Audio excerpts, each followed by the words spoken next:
സത്യേട്ടൻ്റെ സിനിമകൾ ഇപ്പോൾ രാജു പറഞ്ഞതുപോലെ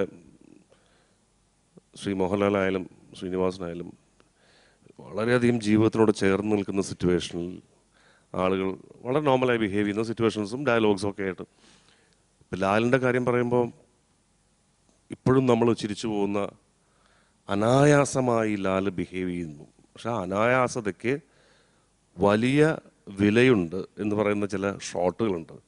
അത് നമുക്ക് ലാലിൽ നിന്ന് കിട്ടിയിട്ടുള്ളതാണ്. ഒന്ന്, ഈ കിലുക്കം എന്നുള്ള സിനിമയിൽ വട്ടാണല്ലേ എന്ന് രേവതിയോട് ചോദിക്കുന്ന അയാള് ആ മുഖത്ത് ഒരു തരത്തിലുമുള്ള ഗോഷ്ടിയില്ല, ഫോൾസ് വോയിസ് ഇല്ല. ഒരാളിൻ്റെ മുഴുവൻ ജീവിത വ്യഥയും ആ ചോദ്യത്തിലുണ്ട്. കാരണം എല്ലാ പ്രതീക്ഷകളും തകർന്നിട്ട് അവിടെയാണ് ആക്ടിങ്ങിൻ്റെ ബ്രില്യൻസ് എന്ന് പറയുന്നത്.